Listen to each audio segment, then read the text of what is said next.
Hi guys, welcome to the Pakistani family entertainment. तो कैसे हैं आप? मेरा नाम है और खुरान। मेरा नाम है वजह। तो भाई साहब, आज का वीडियो बहुत ही बड़ा निकल कर आ रहा है। आज हम रिएक्ट करने वाले हैं भगवान हनुमान जी और बलराम जी, शीशनाग अवतार जो बलराम जी हाँ। उनके दरमियान आखिर क्यों हुआ इतिहास का सबसे भयंकर युद्ध, देखकर जिसकी वजह से पूरी दुनिया भी कांप उठी थी। ओहो, दोनों का अबे किस दोनों वजह से युद्ध हुआ था यार?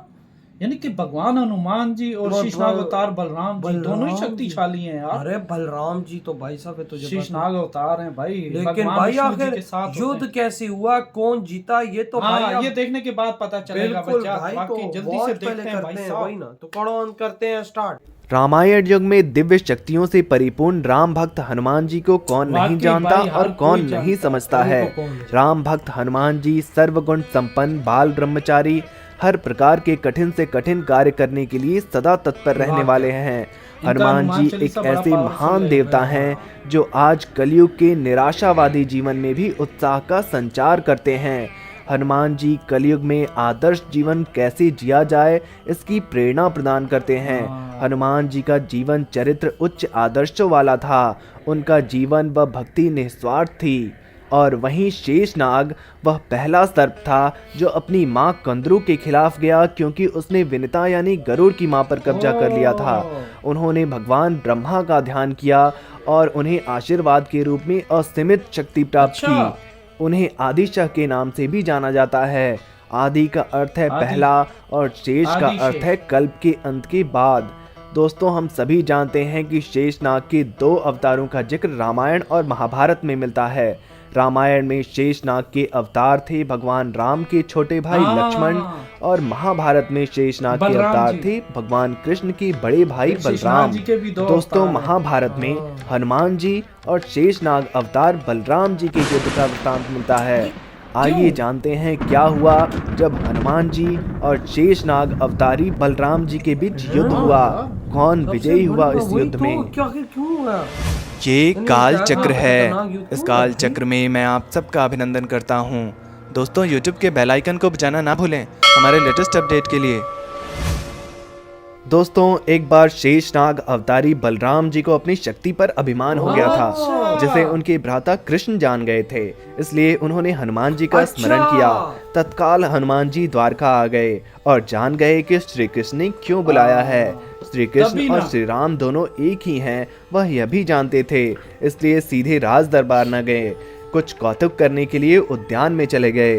वृक्षों पर लगे फल तोड़ने लगे, कुछ खाए, कुछ फेंक दिए। वृक्षों को उखाड़ फेंका, कुछ को तोड़ डाला, बाग वीराना बना दिया। फल तोड़ना और फेंक देना हनुमान जी का मकसद नहीं था, वह तो श्री कृष्ण के संकेत से कौतुक कर रहे थे। बात बलराम जी तक पहुंची।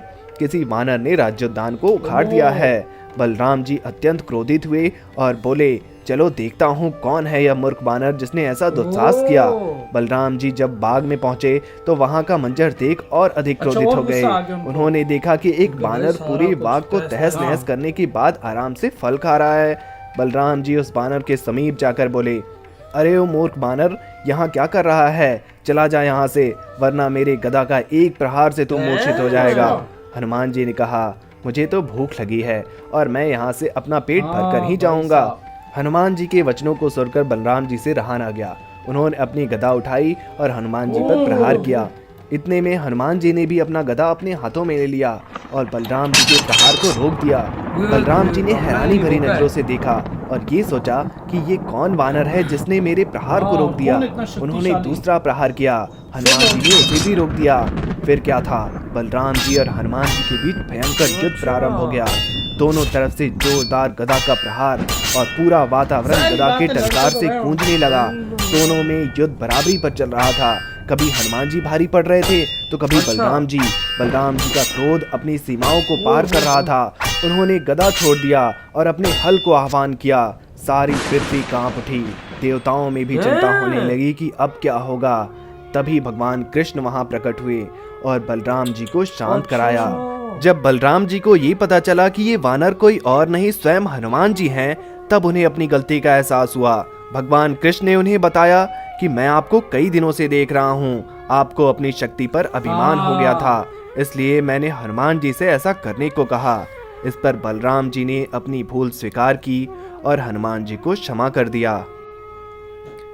दोस्तों, हनुमान जी और शेषनाग अवतारी बलराम जी के युद्ध की ये कहानी आपको कैसी लगी हमें कमेंट बॉक्स में जरूर बताएं। वीडियो पसंद आई है मतलब कि भाई साहब वही बात है, अहंकार आ गया था भाई बलराम जी को, तो फिर भगवान कृष्णा जी को आना पड़ा सामने। और भाई साहब किस तरह से भाई साहब फिर उन्होंने बुलाया अपने भगवान और भगवान हनुमान जी भी सब- समझ गए। हाँ ना, उनको बताया ना कि भाई साहब सब कुछ हो रहा है, जहरी बात इनके आपस में फिर होता है, कनेक्शन है ना, सारी बात तो है। वो फिर समझ भी गए। हाँ। तो भाई साहब फिर वो सीधा जंगल में गए, पेड़ों को खाड़ा फ्रूट खा रहे थे उधर, मतलब समझ तबाही मचा दी। तब भाई जाहिर ताकि जिससे बलराम जी को पता चले तो उनको क्रोध आए, हाँ। ताकि उनको पता चले कि वो अगर अपनी शक्ति पे अभिमान करते हैं तो उनसे पावरफुल भी कोई है। अबे वही तो भाई साहब जब वो जंगल में ऐसा हुआ तो बलराम जी पहुंच भी गए, कहते भाई साहब हट जाए यहाँ पे, तू वो भाई साहब हट जाए वो यहाँ कह पे, रहा यहाँ भाई पे तू मुझे नहीं तो खा भूख सकता। लगी है, मैं तो खा के जाऊंगा। लेकिन फिर जब भाई साहब बलराम जी ने अपनी गदा निकाली, गदा से वार किया, तो भाई साहब आगे से हनुमान जी ने भी वार कर दिया। और भाई 2 दफा तो पहले रोका, तो बलराम जी ने सोचा यार ये कौन है जो जो मेरे गदा रोक रहा है, यानी कि बलराम जी की गदा कोई रोक सकता है? कितने पावरफुल से चलाई होगी। लेकिन भाई। उसके बाद युद्ध देख कितनी देर चला, फिर काफी- जब वही ना वो जो फिर उन्होंने अपना वो क्या होता है यार, वो उसको इतना अच्छा अबे कहते इतना हैं, मजे का नाम था यार, वो हल खेत- हल हाँ, हल हल। करने वाला और कोई वो बड़ा शक्तिशाली है भाई। उससे तो देवता भी कांप गए थे कि अब पूरी- क्या होगा। भाई साहब इन्होंने बलराम जी ने इतना बड़ा हथियार अपना निकाल ये लिया। सबसे शक्तिशाली है बलराम जी का। और तुझे पता है फिर सारे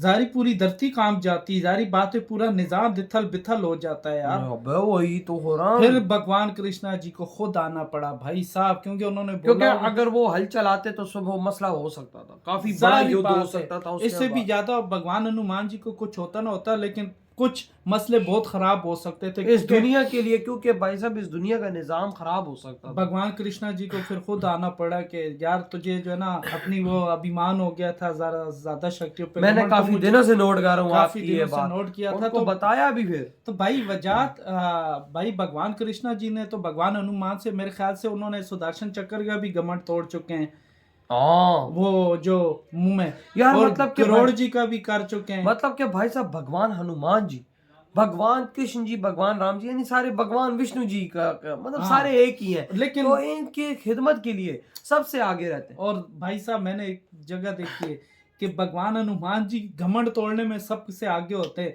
जिसको घमंड हो जाता है भगवान हनुमान जी उनको बता देते हैं कि तुझे घमंड नहीं कर, तेरे से पावरफुल भी है, अबे सही ताकि कहा। तू जितना शक्तिशाली उतना ही रहे, उस पर ज्यादा घमंड ना हो। तो भगवान कृष्णा जी ने देख किस तरह बलराम जी को किया, फिर उन्होंने माफी भी मांगी, फिर भगवान हनुमान जी को भी माफ कर अबे दिया हाँ उन्होंने। यार, ये बात तेरी सही है, लेकिन भाई साहब उसके बाद फिर भाई भगवान बलराम जी भी सही हो गए यार जारी बात है, वही देख ना। ले भाई, ये होता है भगवान कृष्ण जी की लीलाएं होती हैं। सही कहा भाई साहब, जो वो करते हैं सही करते हैं। हाँ। तो आपकी क्या थॉट है यार इस बारे में, इधर ही वीडियो खत्म करते हैं, तो तो बाय।